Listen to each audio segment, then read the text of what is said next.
شخصیت چی هست؟ حالا یک بحث جداگانه و مفصله و شخصیت چجوری قابل رؤیت میشه. ما این کار رو به کمک پیرنگ انجام میدیم. پیرنگ چیه؟ کلماتی مثل پیرنگ انقدر بار معنایی با خودشون دارن که برای توضیح دادنشون ما حتما به بیش از یک جمله نیاز داریم. هیچ وقت سعی نکنید پیرنگ رو با یک جمله تعریف کنید، با یک جمله گویا، حتی گویاترین جمله. پیرنگ با چند جمله معنا میشه، چون چند چهره داره کلمه پیرنگ. پیرنگ اون بنیادی است که توی رویدادهای قصه حضور داره. پیرنگ چیزی است که فقط در شخصیت دیده میشه. من اینو همینجا باز کنم. ببینید، شخصیت که میخواد انتقام بگیره، کسی عزیزانش رو کشتن میخواد انتقام بگیره، این هدف شخصیت، این خواسته شخصیت. به محض اینکه او اقدام میکنه برای انتقام جویی میشه پیرنگ این فیلمنامه، رنگ بنیادی، رنگ اساسی این فیلمنامه، رنگی که درون مایه فیلمنامه رو چه به جهت رویداد چه به جهت مفاهیم میسازه.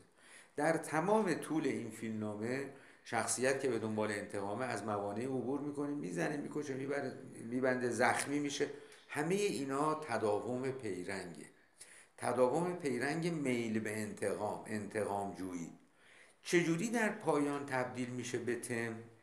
شخصیتی میخواد انتقام بگیره، هدفش انتقام جویی میشه پیرنگ اصلی قصه ما و در پایان ما به یک جمله ترکیبی برای بیان مفهوم میرسیم.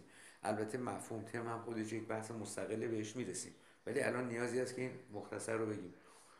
نتیجه است که از این پیرنگ گرفته میشه، یعنی تکامل، تکثر، فشرده شدن، چگال شدن، فراز گرفتن پیرنگ به معنا میرسه. مثلا به این معنا میرسیم، به این بار تماتیک در نقطه اوج میرسیم که انتقام گرفتن، آدم میتونه انتقام خون پایمال شده رو بگیره ولو به قیمت جونش. آدم میتونه انتقام خون پایمال شده رو بگیره ولی باید از خیلی چیزا بگذره. یا برعکس، نواد اسمیت به چه نتیجه میرسه؟ انتقام میگیره، پدر مادرش رو کشتن و پوست سر اینا رو چون دورگه سرخپوست از سرخپوست از نواد اسمیت، پوست سر اینا رو به شیوه سرخپوستا کندن و این نوجوان وقتی میاد خونه اینا رو میبینه میل به انتقام داره. حالا از وادیای عبور میکنه، یه معلم پیدا میکنه بهش تیراندازی یاد بده که بهش نصیحت میکنه میگه این کارو نکن. همینطور انگیزه انتقام با این هست. میاد و از اون 3 نفر 2 نفرشون رو بالاخره گیر میاره، یه جایی میکشه، به نفر سوم میرسه. پیش از اون آموزه استاد کار میکنه و اون اینه که تو با این انتقام گرفتن ها دل خودت رو سیاه میکنی. نواد اسمیت اسلحه رو میذاره و انتقام نهایی رو قطع میکنه، برخلاف قیصر ما که تا آخر خط میره و انتقام رو به طور کامل میگیره. هر دو شکل پس قابل قبوله.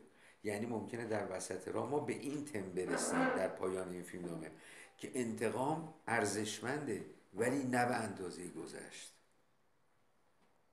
توی تعالیم دینی هم هست، وقتی که راجع به قصاص حرف میزنه قرآن یا هر کتاب دینی دیگری دائم میگه میتونید این کارو بکنید، این کارو بکنید، اما بهتره گذشت کنید. میتونید این کارو بکنید. پس تم انتقام در پایان میتونه به نتیجه غایی انتقام جویی برسه. آدم میتونه انتقام خون عزیزش رو بگیره ولو به قیمت از دست دادن زندگی خودش و عزیزترین چیزهاش یا مهمترین دارایی‌هاش، ولو به قیمت زخم سنگین خوردن. اما ممکنه به این تم برسیم. انتقام بسیار با ارزشه، به قول معروف دل آدم خنک میشه، ولی به اندازه گذشت آدم رو آرام نمیکنه، آدم رو ارتقا نمیده، آدم تجلی و تعالی پیدا نمیکنه با انتقام به اندازه گذشت. توی تعریف ها خط نقطه تماتیک در پایان، نقطه اوج، تکامل پیرنگه. این هم یکی از تعاریف پیرنگه. پیرنگ چه در پایان تثبیت بشه چه کاملا لغو بشه مثل نوادا اسمیت، به هر حال پیرنگ کامل میشه. این یک جمله. یک تعریف دیگه از پیرنگ اینه که پیرنگ عامل اتصال رویدادهای ساختاره. چرا؟ با همین مثال انتقام بریم جلو. کسی میخواد انتقام بگیره، قدم اول برمی‌داره مثلا خونه طرف رو پیدا میکنه، هر کاری میکنه وارد اون خونه نمیتونه بشه، سعی میکنه طرف رو تو راه پیدا کنه، یه جا گیرش بیاره.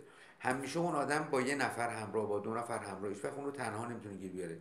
بالاخره جا گیر میاره و زخمی میزنه، کاردی میزنه، شلیکی میکنه، الی آخر اون زخمی میکنه ولی اون نجات پیدا میکنه. به این فکر میفته که از راه دور به یه وسیله دیگه اونو. ببینید همه این رویدادها تداوم چیه؟ میل به انتقام. پس تداوم پیرنگه. این رویدادها مگه مال ساختار نیستن؟ قطعا هستن. پیرنگ عامل اتصال رویدادهای ساختار. اگر میل به انتقام در اون شخصیت نباشه، این رویدادهای خونه رو پیدا کردن، کتککاری کردن، چاقوکشی کردن، احیانا شلیک کردن، دزدیدن، اینا به هم وصل نمیشه. پیرنگ عامل اتصال رویدادهای ساختاره. پیرنگ یه تعریف دیگه هم داره که خیلی تعریف به نظر من ملموسیه.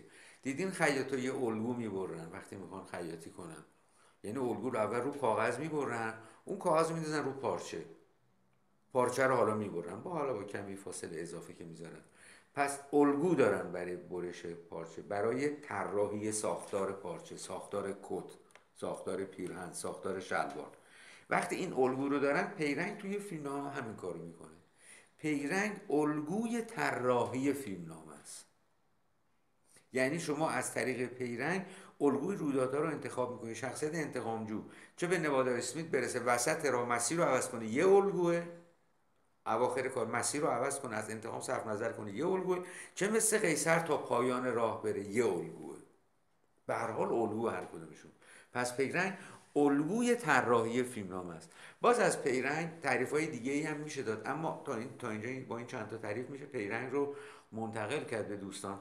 و حالا ببینیم پیرنگ با وصف اینکه شخص فقط در شخصیت دیده میشه، عامل اتصال رویدادهای ساختاره. ساختار هم تعریفش رو قبلا براتون گفتم، حتما در جریان تو ذهنتون دارید که ساختار رویدادهایی است به هم پیوسته که اتصال با معنایی دارن و در پایان تو نقطه اوج چی رو میسازن؟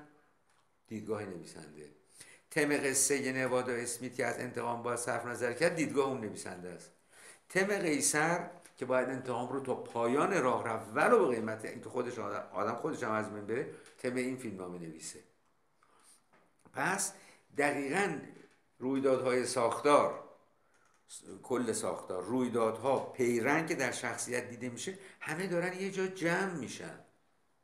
جمله خوبی رو آقای مکی اینجا استفاده کرده، میگه شخصیت همون ساختاره. شخصیتی که پیرنگ رو حمل میکنه فقط تو شخصیت میشه میل به انتقام و دید. میل به انتقامی که پیرنگیز و رویدادها رو به هم وصل میکنه، و پس ساختار و شخصیت مثل دو وجه، دو یال هستن، دو صفحه هستن که با یک فصل مشترک به هم وصل میشن. شخصیت و ساختار دو وجه یک عنصر فیلمنامه.